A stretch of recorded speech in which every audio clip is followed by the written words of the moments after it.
Hi guys! I'm Gladys Moran. It's been a long while. Andito kami ngayon sa Okinawa Naha Airport.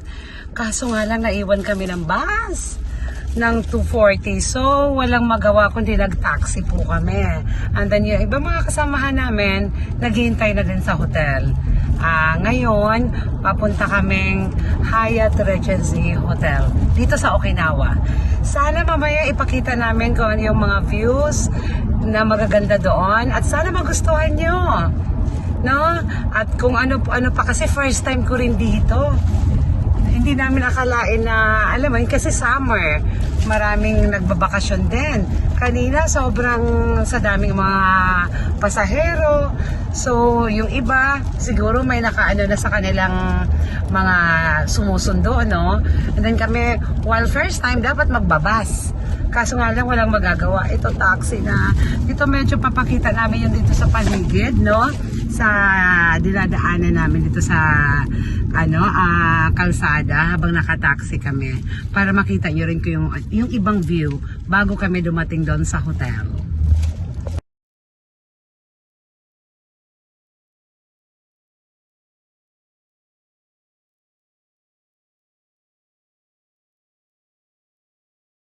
Siguro excited din kaming lahat kung anong mangyayari kasi halos lahat first time kami dito.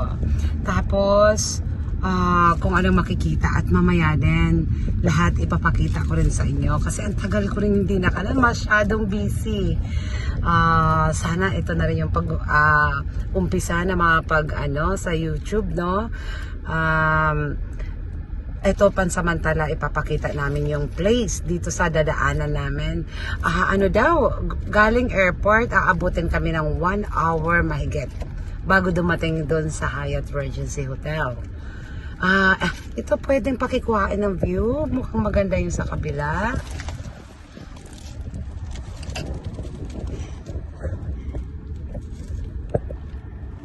Ano kayang ibig sabihin niya, yung meaning niyan?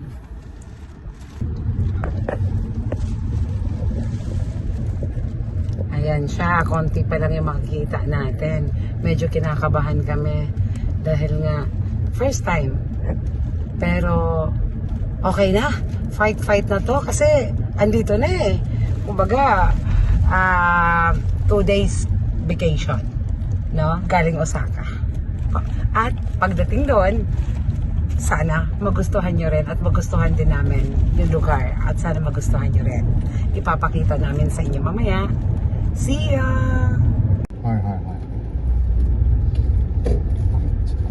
Traffic daw, ang sabi ng taxi driver. And then, yung rent-a-car pala dito, hindi ka rin pwedeng basta-basta mapag-rent. At least daw 2 months ago, pwede ka magpa-reserve. Kapag biglaan, hindi tayo basta-basta makakakuha ng pwedeng rentahan. Ito yung natutunan ko kasi sinabi sa akin ng taxi driver. Ito, dumadaan kami sa medyo makipot na lugar para makaiwas sa traffic. Ayan. So, medyo ito pala, no? Matutunan natin. Kasi Okinawa, ito yung pinakamainit nilang lugar, eh. At saka, dito sa buong Japan, ito lang yung medyo magandang dagat, no? Na pwede mag-swimming. Oo, at saka marami din daw magagandang place. Pero sa ibang lugar, wala kasing ganito. So, mamaya ibabalita din namin sa inyo kung anong klaseng dagat at kung maganda ba sa atin or katulad lang. So, first time kami dito. Excited. See ya!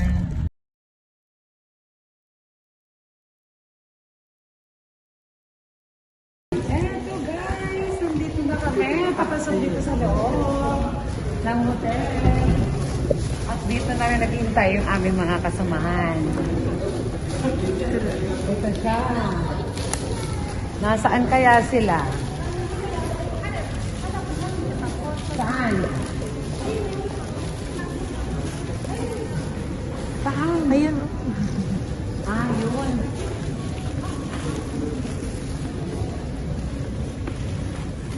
At ito kanina sa airport. Namili kami kung anong-ano kasi ito daw tong hotel na to, kumbaga, nasa island. So natakot ako baka walang convenience store. So medyo namili na rin kami para sa midnight na.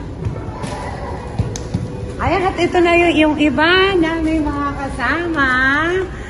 Please introduce yourself. I'm Rika. I'm Mary. I'm Jody. And then ito yung mga view nila. So, Kaya nga, namili ako ng mga ano-ano. Kaya nga sabi ko, bumili kami ng ano sa convenience store kasi nakakatakot.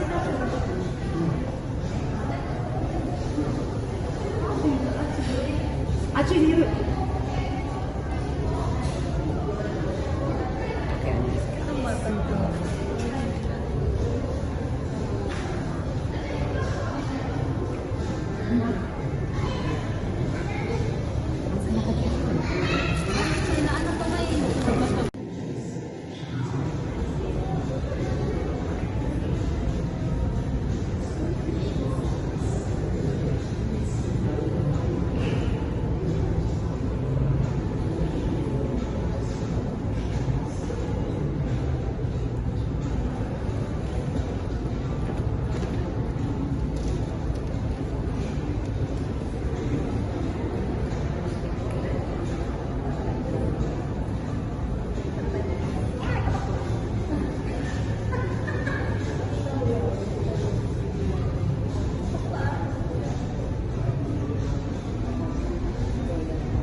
yung isa naming room, mas maganda rin pala siya.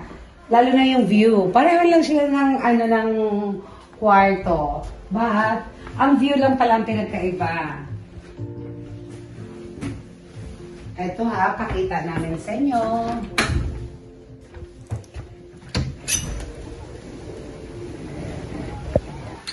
Ito siya. Mas maganda sa kabilang side. Kasi andyan na yung pool. And then dun sa kabila din, diba? Nakakatuwa. Ito lang talaga itong mga panahon na ito na pwede tayo magpunta dito sa Okinawa. Kasi andyan yung, kumbaga, mainit siya, summer. Kumbaga, kadalasan ang dami. Kaya kanina sa plane, ang dami pasahero. Mga kung anong lahi din. No? Kaya magkasinamantala na yung summer. Kasi ang summer dito, mga 3 months lang din. Maiksi lang. Oo. Tapos, ayun.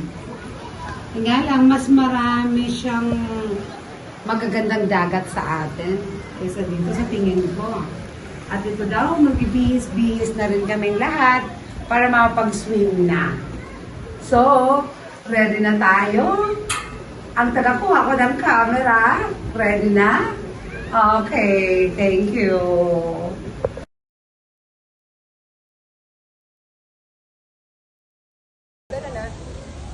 Kasi side content.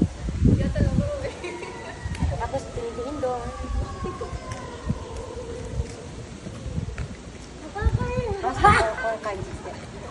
Masa po ko.